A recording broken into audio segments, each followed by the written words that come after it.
Bab 5. Pelajaran 4. Sejarah pajak dan kekuatan korporasi. Saya ingat waktu di sekolah diceritakan tentang kisah Robin Hood dan Merry Man-nya. Guru sekolah saya mengira itu adalah cerita hebat tentang seorang pahlawan yang romantis, tipe Kevin Costner, yang merampok dari orang kaya dan memberikannya pada orang miskin. Ayah saya yang kaya tidak melihat Robin Hood sebagai seorang pahlawan. Dia menyebut Robin Hood seorang bandit atau bajingan. Robin Hood mungkin sudah lama tiada, tetapi para pengikutnya hidup terus. Betapa sering saya masih mendengar orang mengatakan, mengapa orang kaya tidak membayarnya? Atau, orang kaya harus membayar pajak lebih banyak dan memberikannya kepada orang miskin. Gagasan Robin Hood mengambil dari orang kaya untuk memberi kepada orang miskin inilah yang telah menjadi hal paling menyakitkan bagi orang miskin dan kelas menengah. Alasan kelas menengah dikenai pajak yang sangat berat adalah karena cita-cita Robin Hood. Kenyataan realnya adalah bahwa orang kaya tidak dikenai pajak. Kelas menengahlah yang membayar orang miskin, terutama kelas menengah berpendidikan yang penghasilannya lebih tinggi. Lagi, untuk memahami sepenuhnya bagaimana segala sesuatunya terjadi, kita perlu melihat perspektif historis. Kita perlu melihat sejarah pajak. Meskipun ayah saya yang berpendidikan tinggi adalah ahli sejarah pendidikan, ayah saya yang kaya membentuk dirinya sebagai seorang ahli sejarah pajak. Ayah yang kaya menjelaskan kepada Mike dan saya bahwa pada mulanya di Inggris dan Amerika tidak ada pajak. Terkadang ada pajak-pajak temporer yang dipungut untuk membayar perang. Raja atau presiden akan berpidato dan meminta setiap orang untuk ikut menyumbang. Pajak dipungut di Inggris karena pertempuran melawan Napoleon dari tahun 1799 sampai 1816. Dan di Amerika pajak dipungut untuk membayar Civil War yang berlangsung dari tahun 1861 sampai 1865. Pada 1874, Inggris menjadikan pajak penghasilan sebagai sebuah retribusi permanen bagi warga negaranya. Pada 1913, pajak penghasilan menjadi permanen di Amerika Serikat dengan penerapan amandemen ke-16 untuk undang-undang. Suatu kali, orang Amerika anti pajak. Ini akibat pajak berlebihan atas teh yang mengarah pada Tea Party yang terkenal di Boston Harbor, sebuah insiden yang turut menyulut perang revolusioner. Dibutuhkan waktu sekitar 50 tahun baik di Inggris maupun di Amerika Serikat untuk menjual gagasan pajak penghasilan yang dipungut secara teratur. Apa yang tidak diungkapkan oleh tanggal-tanggal historis itu adalah bahwa kedua pajak itu pada mulanya hanya dipungut bagi orang kaya. Poin inilah yang ingin disampaikan oleh ayah saya yang kaya pada Mike dan saya agar kami memahaminya. Dia menjelaskan bahwa gagasan tentang pajak dibuat populer dan diterima oleh mayoritas dengan memberitahu bahwa orang miskin dan kelas menengah bahwa pajak diciptakan untuk menghukum orang kaya. Beginilah cara massa memungut suara untuk hukum, pajak, dan hukum itu menjadi sah secara konstitusional. Meskipun pajak itu dimaksudkan untuk menghukum orang kaya, dalam kenyataannya pajak malah menghukum kebanyakan orang yang turut memberi suara untuk itu, yakni orang miskin dan kelas menengah. Setelah pemerintah mencicipi rasanya uang, nafsunya pun bertambah besar, kata ayah yang kaya. Ayahmu dan saya sungguh sangat bertentangan. Dia adalah birokrat pemerintah, dan saya adalah seorang kapitalis. Kami mendapat bayaran, dan keberhasilan kami diukur berdasarkan perilaku yang berlawanan. Dia mendapat bayaran untuk membelanjakan uang dan menggaji orang. Semakin banyak yang dia belanjakan dan semakin banyak orang yang dia gaji, perusahaannya pun menjadi semakin besar. Dalam pemerintahan, semakin besar perusahaannya, semakin dia dihormati. Sebaliknya, dalam perusahaan saya, semakin sedikit orang yang saya gaji dan semakin sedikit uang yang saya belanjakan, saya semakin dihormati oleh para investor saya. Itu sebabnya saya tidak menyukai orang-orang pemerintahan. Mereka mempunyai tujuan yang berbeda dari kebanyakan orang bisnis. Ketika pemerintah tumbuh, pajak semakin dibutuhkan untuk mendukungnya. Ayah saya yang berpendidikan sungguh percaya bahwa pemerintah seharusnya membantu rakyat. Dia menyukai John F. Kennedy dan terutama gagasan tentang Peace Corps. Dia sangat menyukai gagasan itu sampai-sampai dia dan ibu saya bekerja sebagai tenaga sukarelawan pelatihan Peace Corps untuk pergi ke Malaysia, Thailand, dan Filipina. Dia selalu berusaha untuk mendapatkan uang tambahan dan kenaikan dalam budgetnya sehingga dia dapat menggaji lebih banyak orang, baik dalam pekerjaannya di Departemen Pendidikan maupun dalam Peace Corps. Itulah pekerjaannya. Semenjak saya berumur kira-kira 10 tahun, saya mendengar dari ayah saya yang kaya bahwa para karyawan pemerintah adalah sekumpulan pencuri yang malas. Dan dari ayah saya yang miskin, saya akan mendengar betapa orang kaya itu bajingan rakus yang seharusnya disuruh membayar pajak lebih besar. Kedua sisi itu mempunyai poin yang valid. Sulit untuk bekerja bagi salah satu kapitalis terbesar di kota dan pulang kepada seorang kaya yang merupakan pemimpin pemerintah yang terkemuka. Tidaklah mudah untuk mengetahui siapa yang harus dipercaya. Namun, bila Anda belajar secara pajak, sebuah perspektif yang menarik muncul. Seperti telah saya katakan, penerimaan pajak hanya mungkin karena massa percaya pada teori ekonomi Robin Hood, yakni mengambil dari orang kaya dan memberikannya pada orang lain. Masalahnya adalah bahwa nafsu pemerintah akan uang begitu besar sehingga pajak segera dibutuhkan untuk dipungut dari kelas menengah juga, dan dari sana pajak terus menetes. Di sisi lain, orang kaya melihat sebuah peluang. Mereka tidak bermain dengan perangkat aturan yang sama. Seperti sudah saya katakan, orang kaya tahu soal korporasi yang menjadi populer pada zaman kapal layar. Orang kaya menciptakan korporasi sebagai alat untuk membatasi risiko mereka terhadap aset dari setiap pelayaran. Orang kaya menaruh uang mereka dalam korporasi yang membiayai perjalanan. Korporasi akan menggaji orang untuk berlayar ke dunia baru untuk mencari harta. Jika kapal hilang, awak kapal kehilangan hidup mereka, tetapi bagi orang kaya kehilangan itu hanyalah sebatas uang yang mereka investasikan untuk pelayaran khusus itu. Diagram berikut ini memperlihatkan bagaimana struktur perusahaan duduk di luar laporan rugi laba dan neraca pribadi Anda. Pengetahuan akan kekuatan struktur legal korporasilah yang sungguh-sungguh memberi orang kaya keuntungan besar melampaui orang miskin dan kelas menengah. Karena mempunyai dua orang ayah yang mengajar saya, satu sosialis dan satunya kapitalis, dengan cepat saya mulai menyadari bahwa filosofi kapitalis lebih memberi pengertian finansial pada saya. Tampak bagi saya bahwa kaum sosialis akhirnya menghukum diri mereka sendiri hanya karena mereka kurang pendidikan finansial. Tidak peduli apapun yang diajukan oleh layak ramai yang mengambil dari orang kaya selalu menemukan cara untuk mengakali mereka. Itu sebabnya kenapa pajak akhirnya juga dipungut dari kelas menengah. Orang kaya mengakali kaum intelektual, semata-mata karena mereka memahami kekuatan uang, subjek yang tidak diajarkan di sekolah. Bagaimana orang kaya mengakali kaum intelektual? Setelah pajak yang mengambil dari orang kaya disahkan, kas mulai mengalir ke dalam brankas pemerintah. Awalnya rakyat senang.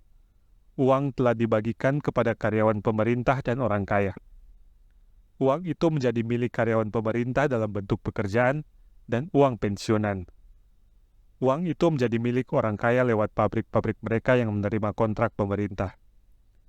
Pemerintah menjadi kolam uang raksasa, tetapi masalahnya terletak pada manajemen fiskal atas uang tersebut. Sama sekali tidak ada perputaran kembali atas uang tersebut. Dengan kata lain, kebijakan pemerintah, jika Anda adalah birokrat pemerintah, adalah menghindari uang yang berlebihan. Jika Anda gagal mengeluarkan dana yang diberikan pada Anda berisiko untuk kehilangan dana itu dalam budget berikutnya. Anda jelas tidak akan diakui karena bersikap efisien. Sebaliknya, orang bisnis diberi ganjaran atau hadiah bila mereka mempunyai kelebihan uang dan diakui karena efisiensi mereka. Ketika siklus pengeluaran pemerintah yang bertumbuh ini terus berlanjut, tuntutan akan uang pun naik dan gagasan pajak gila orang kaya Sekarang diatur untuk memasukkan kelompok yang tingkat pemasukannya lebih rendah, artinya turun ke orang-orang yang memberi suara untuk pemungutan pajak itu, yakni orang miskin dan kelas menengah.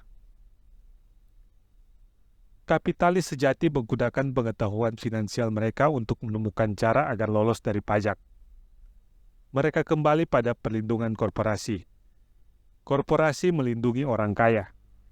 Tetapi apa yang tidak diketahui oleh banyak orang yang tidak pernah mendirikan korporasi adalah bahwa sebuah korporasi bukanlah sesuatu yang real, yang terlihat nyata.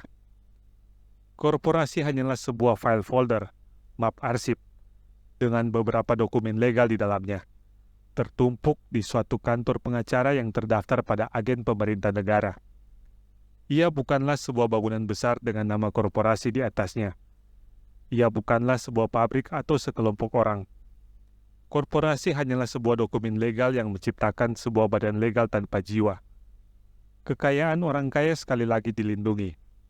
Sekali lagi, penggunaan korporasi menjadi populer setelah Undang-Undang Penghasilan disahkan, karena tarif pajak penghasilan korporasi kurang daripada tarif pajak penghasilan individual.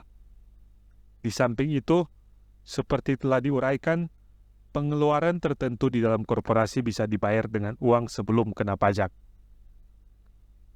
Perang antara orang kaya dan yang tidak kaya telah berlangsung ratusan tahun. Orang banyak yang mengambil dari orang kaya melawan orang kaya. Perang itu terjadi kapan saja dan di mana saja hukum dibuat. Perang itu akan berlangsung selamanya. Masalahnya, orang yang kalah adalah yang tidak mendapat informasi. Orang yang setiap hari bangun pagi dengan rajin pergi bekerja dan membayar pajak. Seandainya mereka tahu cara orang kaya memainkan permainan, mereka bisa memainkannya juga. Bila demikian, mereka akan berada di jalan mereka menuju kemandirian finansial mereka sendiri. Itu sebabnya saya merasa ngeri setiap kali saya mendengar orang tua menasihati anak mereka untuk pergi ke sekolah, agar mereka bisa mendapatkan pekerjaan yang aman dan terjamin. Seorang karyawan dengan pekerjaan yang aman dan terjamin, tanpa kecerdasan finansial, tidak akan lolos dari pergumulan finansial. Rata-rata orang Amerika sekarang bekerja 5-6 bulan untuk pemerintah sebelum mereka menghasilkan cukup uang untuk melunasi pajak mereka. Menurut pendapat saya, itu waktu yang lama. Semakin keras Anda bekerja, semakin banyak Anda membayar pemerintah.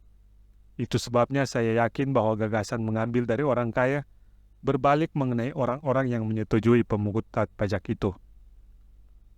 Setiap kali orang berusaha menghukum orang kaya tidak menurut begitu saja. Mereka bereaksi. Mereka mempunyai uang, kekuatan atau kekuasaan, dan keinginan untuk mengubah segala sesuatunya. Mereka tidak hanya duduk diam dan dengan sukarela membayar pajak yang lebih besar. Mereka mencari cara-cara untuk meminimalkan beban pajak mereka. Mereka menyewa pengacara dan akuntan, dan mendesak para politikus untuk mengubah hukum atau menciptakan lubang-lubang yang legal. Mereka mempunyai sumber untuk melakukan perubahan. Kitab Undang-Undang Perpajakan Amerika Serikat juga mengizinkan cara-cara lain untuk menghemat pajak. Kebanyakan cara ini tersedia bagi siapapun, tetapi orang kayalah yang biasanya mencari-cari cara itu karena mereka memikirkan bisnis mereka. Sebagai contoh, 1031 adalah jargon untuk bab 1031 dari Internal Revenue Code yang mengizinkan seorang penjual menunda pembayaran pajak atas sebuah real estate yang dijual untuk mendapatkan keuntungan modal, capital gain, melalui penukaran dengan sebuah real estate yang lebih mahal. Real estate adalah salah satu alat investasi yang memberikan keuntungan pajak yang besar seperti itu. Sejauh Anda terus berdagang dalam nilai, Anda tidak akan dikenai pajak atas keuntungan itu, sampai Anda mencairkannya. Orang yang tidak mengambil keuntungan atas penghematan pajak yang ditawarkan secara legal ini kehilangan kesempatan besar untuk membangun kolom aset mereka. Orang miskin dan kelas menengah tidak mempunyai sumber daya yang sama. Mereka hanya duduk dan membiarkan jarum pemerintah menusuk lengan mereka dan darah mereka dihisap. Sekarang, saya masih saja kaget melihat jumlah orang yang membayar pajak lebih besar atau mengambil pengurangan yang lebih sedikit hanya karena mereka takut pada pemerintah. Dan saya sungguh tahu bahwa petugas pajak pemerintah bisa menjadi sangat menakutkan dan mengancam. Saya mempunyai cukup banyak teman yang bisnisnya ditutup dan dihancurkan, padahal mereka mengetahui bahwa itu adalah kesalahan pemerintah. Saya sadar akan itu semua, tetapi hasil kerja dari Januari sampai pertengahan Mei adalah sebuah harga yang tinggi untuk membayar intimidasi itu. Ayah saya yang miskin tidak pernah melawan. Ayah saya yang kaya juga tidak melawan. Hanya saja dia memainkan permainan itu dengan lebih cerdik, dan dia melakukannya lewat korporasi, rahasia terbesar orang kaya.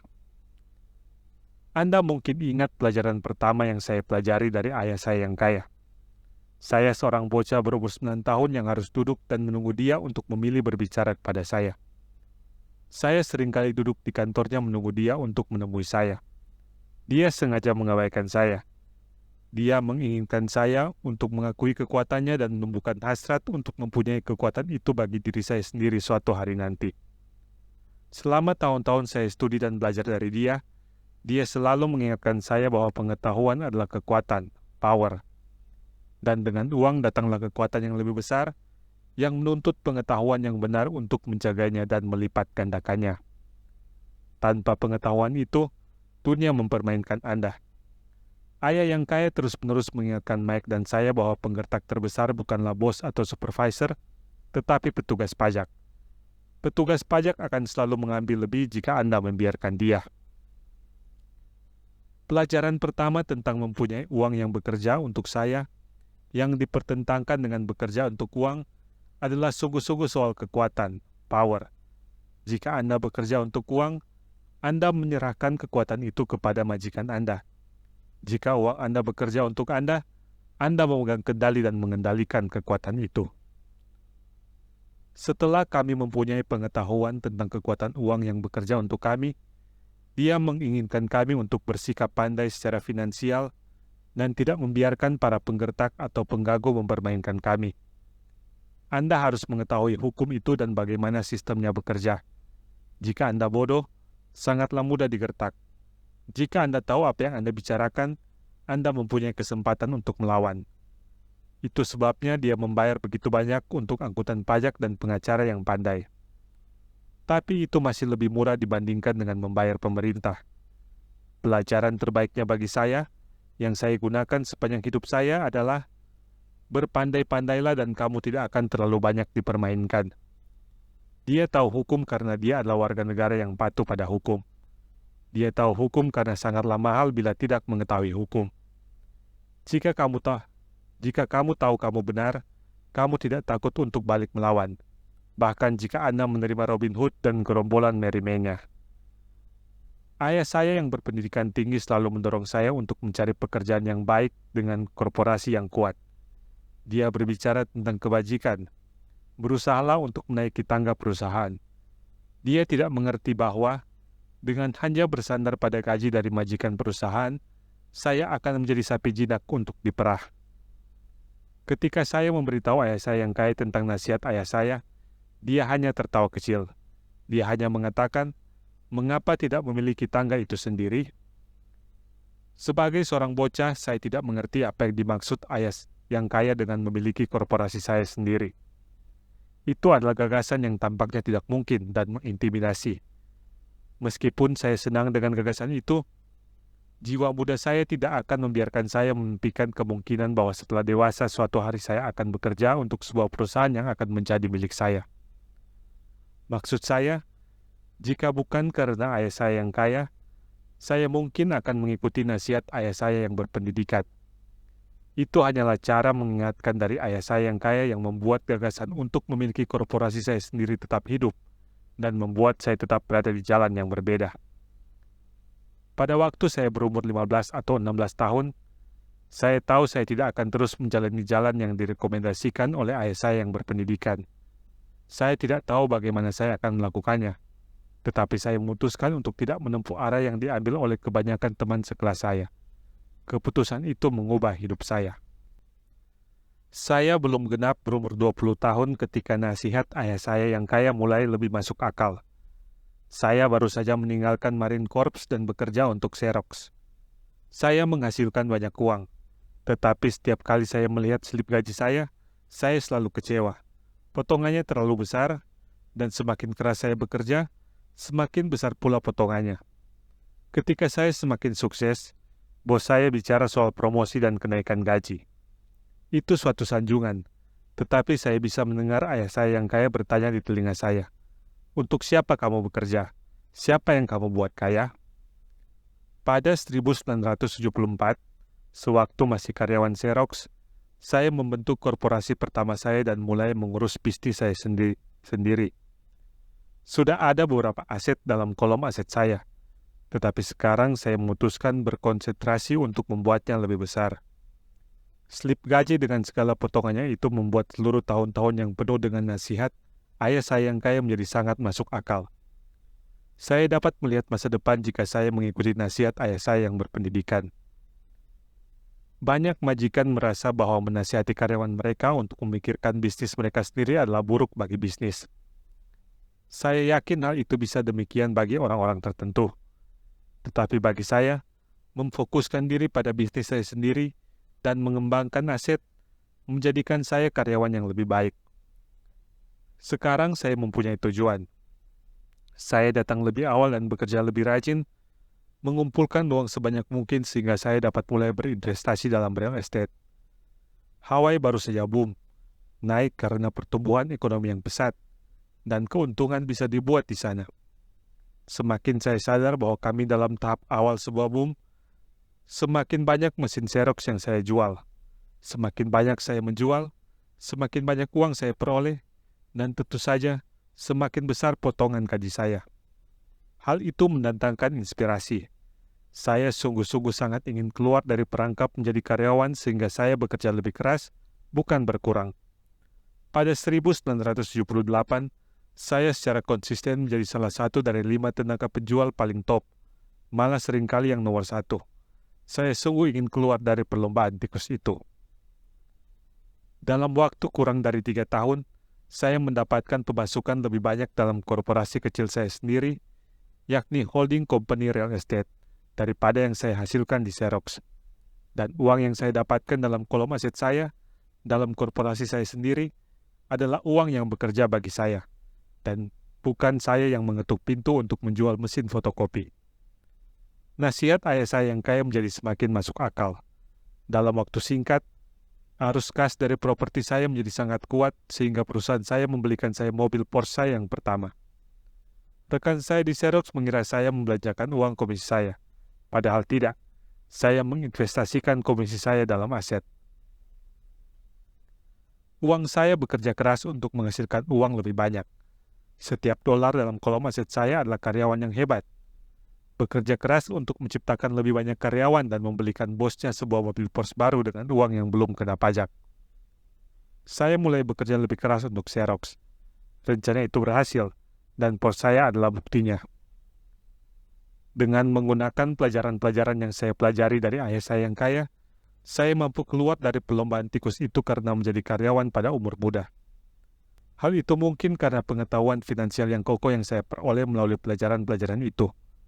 Tanpa pengetahuan finansial itu, yang saya sebut IQ finansial, jalan saya menuju kemandirian finansial pasti akan menjadi jauh lebih sulit. Sekarang saya mengajar orang lain lewat seminar-seminar finansial dengan harapan bahwa saya bisa membagikan pengetahuan saya kepada mereka. Kapan saja berbicara, saya mengingatkan bahwa orang bahwa IQ finansial tersusun atas pengetahuan dari 4 bidang keahlian yang luas. Nomor 1 adalah akuntansi. Inilah yang saya sebut melek finansial. Keterampilan penting jika Anda ingin membangun imperium bisnis. Semakin banyak uang yang menjadi tanggung jawab Anda, semakin dibutuhkan keakuratan atau rumah itu akan ambruk. Ini adalah otak bagian kiri atau detail-detail. Melek finansial adalah kemampuan untuk membaca dan memahami laporan finansial. Kemampuan ini mengizinkan Anda untuk mengenali kekuatan dan kelemahan bisnis apapun. Nomor 2 adalah investasi. Inilah yang saya sebut ilmu pengetahuan tentang uang yang menghasilkan uang. Ini mencakup strategi dan formula. Ini adalah otak bagian kanan atau sisi kreatif. Nomor 3 adalah mengerti pasar. ilmu pengetahuan tentang penawaran dan permintaan. Ada keharusan untuk mengetahui aspek-aspek teknis dari pasar yang merupakan dorongan emosi. Boneka Tickle Me Elmo dalam Saat Natal 1996 adalah kasus pasar yang bersifat teknis atau dorongan emosi. Faktor pasar lainnya adalah dasar atau pengertian ekonomis akan investasi. Apakah investasi masuk akal atau tidak masuk akal didasarkan pada kondisi-kondisi pasar yang sekarang. Banyak orang berpikir bahwa konsep-konsep investasi dan pemahaman akan pasar terlalu kompleks dan rumit untuk anak-anak. Mereka tidak dapat melihat bahwa anak-anak mampu mengetahui subjek itu secara intuitif. Bagi mereka yang tidak familiar dengan boneka Elmo, ia adalah salah satu toko dalam Sesame Street yang sangat dipuji-puji oleh anak-anak persis sebelum Natal. Kebanyakan anak menginginkannya, dan mereka mencatatnya di tempat teratas daftar hadiah Natal yang mereka inginkan. Banyak orang tua bertanya-tanya apakah perusahaan tersebut dengan sengaja menahan produk itu dari pasar sambil terus mengiklankannya selama Natal. Kepanikan terjadi karena permintaan sangat tinggi dan persediaan kurang. Karena tidak dapat membeli boneka tersebut di toko, para calo melihat peluang untuk mendapatkan keuntungan kecil dari orang tua yang putus asa. Orang tua yang tidak beruntung karena tidak mendapatkan boneka itu dipaksa untuk membeli mainan lain untuk Natal. Popularitas boneka Tickle Me Elmo yang luar biasa itu tidak masuk akal bagi saya. Tetapi itu menunjukkan sebuah contoh yang sangat bagus tentang penawaran dan permintaan. Hal yang sama berlaku untuk pasar saham, surat-surat berharga, real estate, dan kartu bisbol. Nomor 4 adalah hukum. Misalnya, memanfaatkan korporasi yang dibungkus dengan keterampilan teknis tentang akuntansi, investasi, dan pasar dapat membantu pertumbuhan yang luar biasa. Orang dengan pengetahuan tentang keuntungan dan perlindungan pajak yang disediakan oleh sebuah korporasi dapat menjadi kaya dengan jauh lebih cepat daripada orang yang cuma menjadi karyawan atau pemilik tunggal sebuah bisnis kecil. Ini seperti perbedaan antara seorang yang berjalan dengan kaki dengan yang terbang. Perbedaan itu sangat besar bila menyangkut kekayaan jangka panjang. 1. Keuntungan pajak. Korporasi dapat melakukan begitu banyak hal yang tidak dapat dilakukan individu, seperti membayar pengeluaran sebelum ia membayar pajak. Ini adalah bidang keahlian yang menyeluruh dan sangat menarik, tetapi tidak perlu dimasuki kecuali Anda mempunyai aset yang cukup besar atau sebuah bisnis. Karyawan mendapat bayaran dan dikenakan pajak dan mereka berusaha hidup berdasarkan apa yang tersisa. Korporasi mendapat bayaran, membelajarkan segala sesuatu yang ia bisa, dan dikenai pajak atas apa yang tersisa. Ini adalah salah satu lubang pajak legal yang terbesar yang digunakan oleh orang kaya. Hal itu mudah diadakan dan tidak mahal jika Anda memiliki investasi yang menghasilkan arus kas yang baik. Contohnya, dengan memiliki korporasi Anda sendiri, liburan adalah pertemuan dewan pengurus di Hawaii. Pembayaran mobil, asuransi, reparasi adalah pengeluaran perusahaan. Keanggotaan klub kesehatan adalah pengeluaran perusahaan.